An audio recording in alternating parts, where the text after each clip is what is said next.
this like the intrinsic motivators as opposed to extrinsic. Intrinsic is the best trinsic, I guess. The idea that the employees can be more productive and more engaged and will do great work doesn't actually have to come from like how much cash am I getting because of this, or or all those other forms of compensation. Sometimes it's about like just like doing something really special.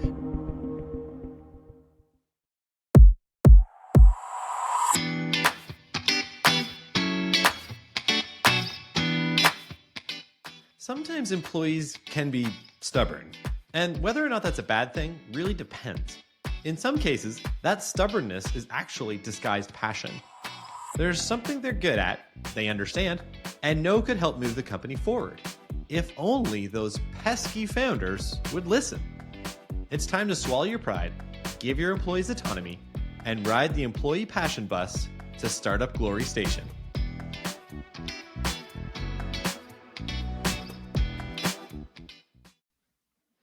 Hello, folks, and welcome to Startup Different, the show where everything is backed up with data and the points don't matter. I'm Dave, and there's Chris. Hey, Dave. What's going on? Not much. Yeah. We're talking about passion, employee passion. I think in season 1, we had an episode kind of like loosely about passion, and we actually talked to first episode in the series, I think about, like there's like this element of like developing passion and all that kind of stuff. But what we're talking about today is a little bit different. We're talking about people who come in and they're coming in hot and they've got passion for something they really buy into. And we're like, as a founder, can be kind of challenging because it can be kind of aggressive. So as we mentioned in the intro, like sometimes it looks like stubbornness, but actually this could be a great opportunity to do something really significant. Disguised passion. Yeah. I think I really love that analogy, actually, that, sometimes stubbornness is actually more like they're just passionate about a different way of doing things. And you almost need to lean in on that, even though it seems like that would be totally the wrong thing to do. Yeah. And I feel like we had like one circumstance where it was like really in particular, like that jumps to mind when I think about passion and like how we sort of like leveraged it to get us to the sort of like a really, really good place. Like we were in a crisis. We utilized a particular employee's passion, and then the end result was like incredible, greater than the sum of its parts. I think this actually happened many times where we had employees who were passionate about a project or something in the business, and we just sort of like rode their coattails, let them kind of take that autonomy and run with that idea that they had. And it worked out really well for us. The one that is probably most in my mind is probably the one that happened last before, we sold our company and eventually exited. Mm-hmm. But so we were obviously a mobile app development company. We were using a mobile app development platform. It was called Titanium. It was great. We used it for about a decade. It was just awesome. And we had an incredible code base. It did everything we wanted. We loved everything about it. We had built tooling around it on the back end, all sorts of stuff. So it was really working well for us. And then, it was kind of shortly into the pandemic, we get an email from the company that develops that platform, and they basically said, "Yeah, we're not doing this anymore. You got a year to get off this thing." I remember that day. Yeah, that was messed up. That was messed up, man. It was pretty scary because I almost spit my coffee, I think, when we got that one. So. Oh yeah. I think, and it's funny. I remember the developers, we were in a meeting when the email came in, and so we were all on Zoom. And so I just said, "Oh my gosh, look, this day has come."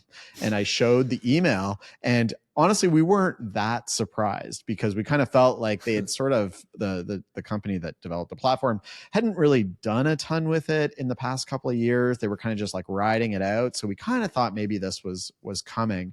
But everybody kind of looked at it and went, "Oh, wow. Okay. That day has now come." So anyways, legacy code, right? It's so tough to like, this is a whole other episode, but it's so tough to work on your tech debt and your legacy code. We'll talk about what these things actually mean, but just basically like the old stuff in your product. It was definitely like, I don't know if I'd call it legacy code. It was definitely code that was like solid, and it was written and we just used it, and it was great. It was serving us extremely well. But all of a sudden it was going away. And so it was like, okay, what do we do? And so, we kind of took it back, and I took some time to look at other, mobile development platforms. Essentially, we were faced with a rewrite of our code. So not fun. And the timeline, just to be clear, the timeline was like 8 months, right? So something like that, like 10, 8 months. And we're talking millions of lines of code that's already being used by all of our customers. By hundreds of customers. Millions of users. Yeah. So this is a founder butt clenching moment. Just is this gonna be okay? Yeah. It was brutal, So anyways, meanwhile, at the same time, we're rocking and rolling. We're having some of our best quarters that we'd had. We had taken on some really big projects with some really big name accounts where we're actually doing kind of trailblazing some new product features that didn't exist anywhere. So we had a lot on our plates, and this piece on top of what we were already doing, and I was certainly fully engaged with all those big client requests and tons of meetings, all the rest of it. So this was like, oh my gosh, this is really daunting that we've got to deal with this now. So anyways, we took it back, we thought about it. I started researching other development platforms, the other developers. We kind of said, let's just all take some time and kind of look at this sort of stuff. And I got really, really lucky. One of our developers, super cool person, was actually likes coding so much that goes home and after they've spent the whole day writing code for us, plays with other development languages and stuff on the side. Okay. This employee came back and said, we should use React Native.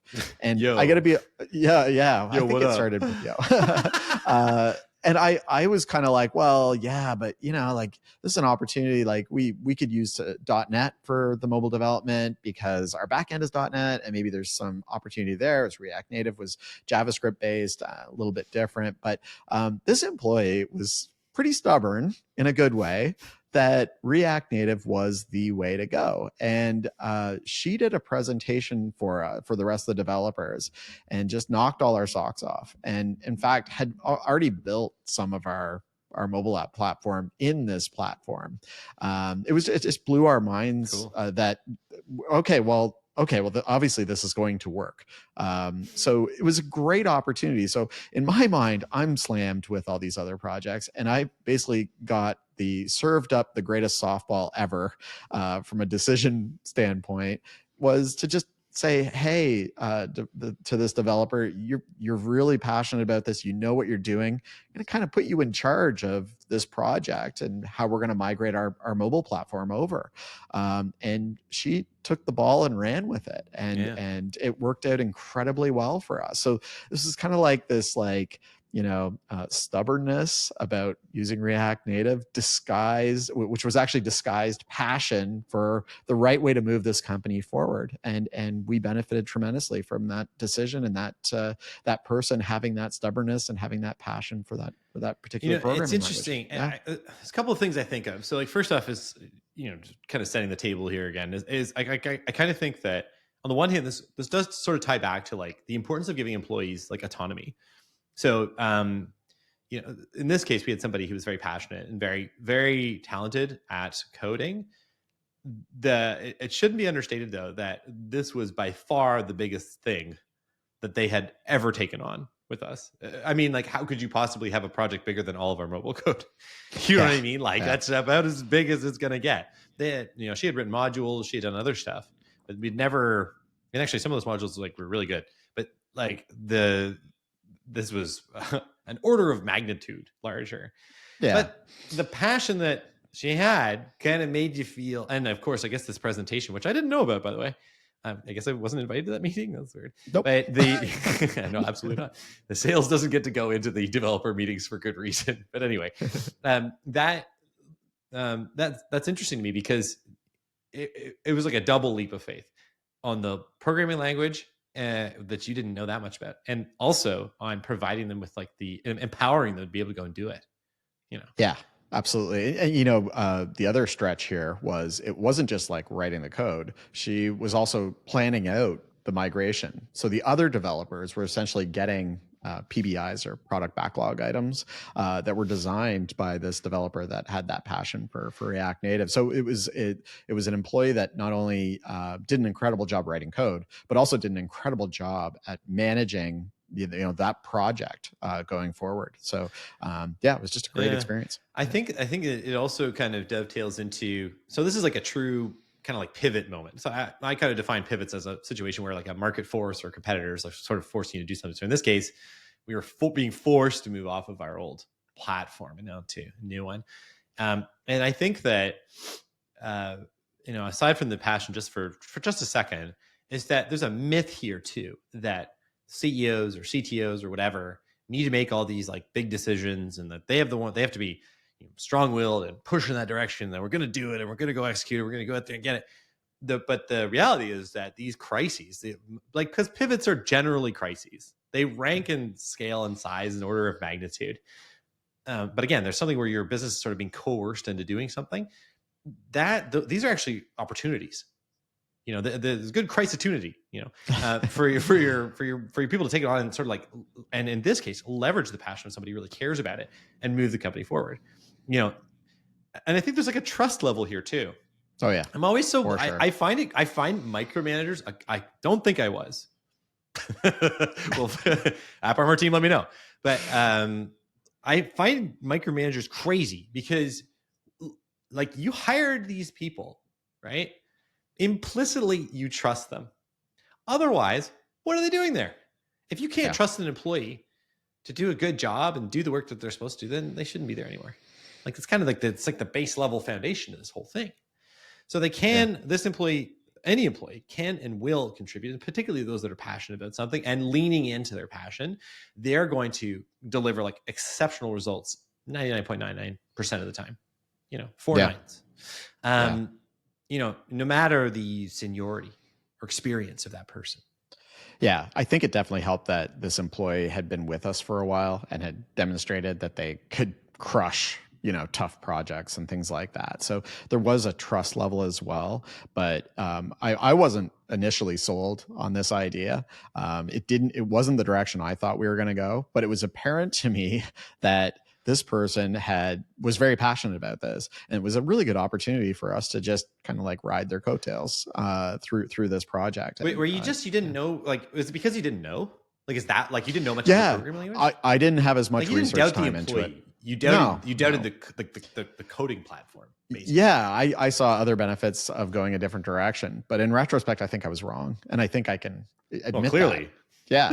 Yeah. Well, I mean, like you weren't wrong because you did end up supporting the employee, right? And what you wanted to do and the direction that she was setting, and I think it's also like, it's just cool to give people opportunity too, like if so, there's also like a consequence of shutting someone down in that case. Like, just to be honest with you, like, you can't drive business decisions all the time based on employee passions. But if you had opted to, in this case, be like, well, no, sorry, we're not doing it. And the answer is because I don't, whatever, like, it's not going to land, right? Yeah. Even if you give a pretty good explanation, because they're so into it and they know, and they have good rationale, and they're really trying to convince you. And they don't normally do this either. This was exceptional behavior, right? Yeah. For sure. This was new. I hadn't seen this before very often. There was always some sass with this particular employee, but no, this was the first time I'd really seen this employee like step up and say, no, I'm pretty opinionated about this. I think I'm really going to push hard on this approach. But it was great. And what was really interesting though, Dave, is it was one of the, like, there wasn't any money involved in it. This was just an employee being super motivated to do the right thing for our company, which was amazing.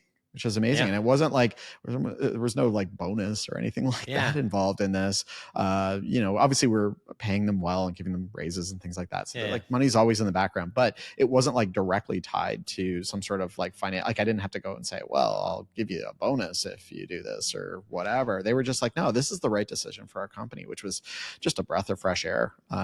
Really, I guess just and quick aside, I love sassy employees, generally speaking, and sassy people, because you can just you can give it to them straight and they're gonna give it right back to you. It's a lot of fun. But anyway, yeah, you know, I that is fascinating when you think about it. It's like this, like the intrinsic motivators as opposed to extrinsic. You know, intrinsic is the best trinsic, I guess. You know, the idea that, you know, the employees can be more productive and more engaged and will do great work doesn't actually have to come from like, how much cash am I getting because of this, or, you know, or all those other forms of compensation. You know, sometimes it's about like just like doing something really special or something really meaningful to them, and giving them that autonomy and giving them the opportunity to have a huge impact on the company. You know, their productivity, as I know is true in this particular case at any rate, their productivity and the you know, the quality and quantity of the work they're doing, because it was an unbelievable amount of work, it was increased tremendously. I think like there's some science behind this as well. This whole intrinsic, none.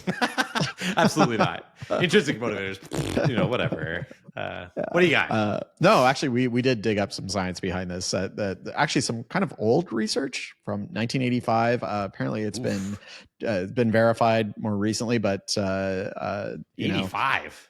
Yeah. It's the theory of self-determination. And what it does is it asserts that intrinsic human motivation is the foundational catalyst of human success and fulfillment.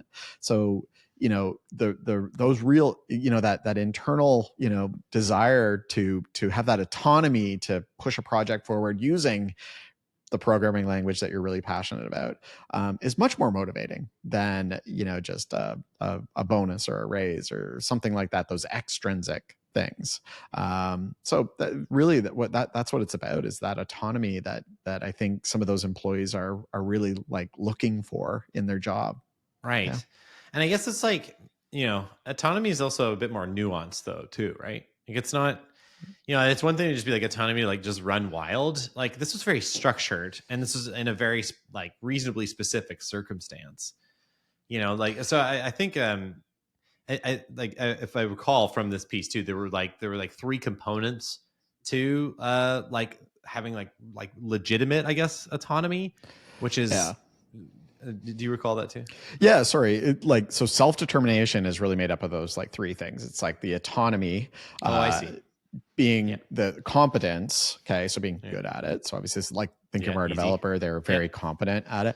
And then relatedness, like the work they're doing is related to what the company's trying to accomplish. So, you know, a lot of people think of, when you talk autonomy, everybody, like nowadays, everybody thinks like it's about whether you have to go to the office or how many days a week you have to go. Yeah, I know. It's like all work from home related stuff, but it's not really that in this context. It's more about like the actual work that you're doing, not where you're doing it from. But I think that was one of the big things that we were able to inadvertently, because I don't think I knew this at the time, but we were inadvertently able to leverage this with this employee because she was so passionate, and that ability to be autonomous, to, you know, be very competent, be the expert in that programming language. And then it was all related to where we were driving the business. So that person really felt like they were helping move that business forward. So amazing. Yeah. So intrinsic is the best. Intrinsic. The best of the trinsics. Yeah. So I think this, like, rounding this out a little bit here too. So like, we had to go back, we had to rewrite all our code. So I'm going to start with the grand finale here, which is we empowered this employee to do it. Super passionate. She went out and she did it. She even got, we had other developers working with her, got them on side, got them fired up about it. She ran the whole thing, totally crushed it. Didn't know she had it in her. Like, she was a solid coder, but had never taken on anything like this before, and did it. And it was, and kind of as you like alluded to a few minutes like before there, you sort of mentioned, well, you know, we didn't really have time to deal with this either. And this is the other thing, is like, we had to work on a lot of other, like, you, obviously this is code specific, but you know, you in particular had to work on a lot of other stuff. You didn't really have time to do this. So it was actually, it was a true crisis. And, but it presented a great opportunity for the staff member to crush it. And she did. So yeah, the Simpsons reference, the crisis-tunity. Yes, it's a classic. So I think it's like, and I think there's another. This is definitely a quote too, but I think it's like, never waste a good crisis. You know. Yeah. So absolutely. This gave us an opportunity, and it wasn't, I think there's more nuance here too, though. Like when you were in this project, like if I recall correctly, you didn't just, it wasn't just like, okay, we have to recreate everything exactly as it was the first time. Like there was an opportunity here, not just to do what we could with this employee, but this employee also saw little tiny fine points here and there with different modules on our platform to make them better, to elevate the whole platform. And this do was my things whole, that we could never like, do before. You know, this was my contribution to this, which was minimal, by the way. The rest of the developers mostly ran this project, but my one contribution was to say, hey, we have an opportunity. We're going to be touching all this code. Let's elevate all the features that we're going through. So that kind of meant, like, you know, obviously we had tons of improvements that we wanted to make that were on our product backlog. So as people were going through and rewriting modules and things like that, they were also simultaneously grabbing those product backlog items, those PBIs, to make those improvements. So we were cleaning up our product backlog and elevating our code. I you know, it's funny. I'm about 10 or 15 years older than most of our developers, and I always remember that a U2 song that was really popular, probably like early 2000s. Elevation. Yeah. And so I remember I was singing that to our developers, and they had no idea what song I was talking about, but we're all very nice and nodding and being like, yeah. And it was a complete misfire. So I had to dig up the video of it on YouTube and share it with them, and they still didn't get it. Like, poor the Bono. song had no meaning to them. So for me, it was my, like, you know, drum beat to the battle here, but to them it didn't mean anything. So watch out for culture, or you know, what am I looking for? The generational differences. Like, at what point is it another generation? You know what I mean? Like 15 years is probably pretty close. Yeah, I've also since learned that all my Seinfeld and Simpsons references meant nothing to them either. So there's a whole lot Simpsons of would stuff land a solid 50% of the time. Seinfeld never, which was crazy to me. Yeah, completeness. I mean, like, U2, like, they don't know U2, like Elevation. Like, how old are we? Yeah. Poor Bono. He's a friend of the pod, you know. Yeah. So anyway, so one thing I'll also put out there that was kind of like maybe a silver lining, or, you know, when you think about rewriting all your code base, we always joked in our business. Some other business book came up with this idea as well. I can't remember which one, but it was the WFIO moment, and it's WFIO. I think that's Seth Godin in Free Prize Inside, maybe. I can't. I'm not totally sure. You know what? Let's just say it was a Seth Godin book. Yeah, Seth's a good dude. There's many of them, so it's fine. But so WFIO, meaning like we're effed, it's over. WFIO. Yeah. So got a few of those. I didn't drop the F bomb there, by the way, because this is a family show. It's a family show. When my daughter listens to this, yeah. So, you know, it was really scary, but you know, one of the silver linings here is that even though we were rewriting everything, we sort of weren't, because everything was already built. Like the scoping, the what it had to do, the what it had to look like was already all there with our existing old code base. So that actually worked out well. We basically took a mobile platform that took us like 10 years to build and rewrote it in like 8 months. So it was a lot better as well. So there's kind of like a couple of benefits there that we were able to make happen. So yeah, I think empowering your employee and trying to find opportunities to hit multiple birds with one stone, that really goes a long way in these types of crisis opportunities that you're going to run into. Yeah. So I think let's wrap this, all up together. So, keeping your eyes open for opportunities to engage your passionate employees are like incredible ways to move those the company forward, to reward an employee effectively by giving them more opportunity for autonomy and to make a difference and really make a big impact on the business. Secondly, these intrinsic motivators, the best kind of intrinsic, is more powerful than you'd expect. Honestly, this person did things that we never anticipated in a good way. They crushed this role. They crushed this opportunity. And we didn't know if that was necessarily going to happen, but they did it. And then, the last point here that I think we're kind of like touching on without saying sort of directly is that, the product the product that was built by a motivated and passionate employee will always be far better than the alternative. Like if we had just been like, okay, we're going to build it in .NET, we're going to, we'll still get our best people on it or whatever. I don't think we would have had as good an outcome. Like we, as you said earlier, we rode the coattails of that passion to like a really, really high quality end product. Yeah. In a really short amount of time. Like it was incredibly efficient. You know what I mean? Like when you think back on it, it's incredible. Yeah. It was better and it was faster by leveraging that employee passion. Absolutely. No question about it. Yeah. And it rubs off too, just to say as well, when one employee is super passionate about it, the other employees kind of get passionate about it and get into it. So, it's, well, it's often the role, like quite frankly, that's often the role of a founder in a lot of stuff.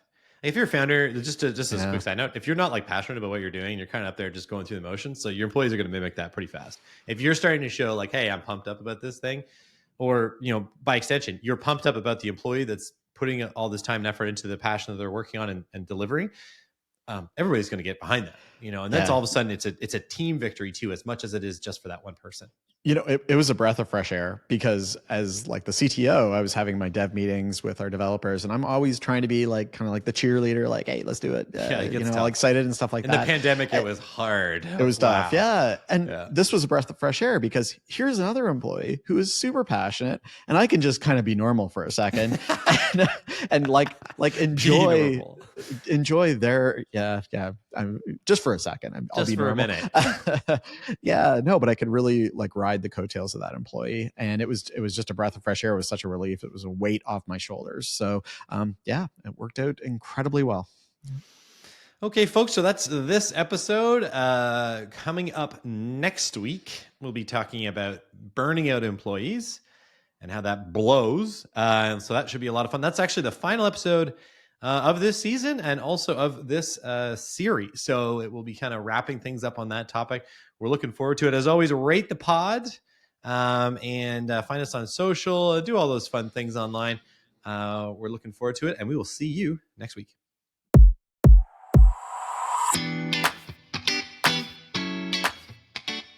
Thanks for joining us.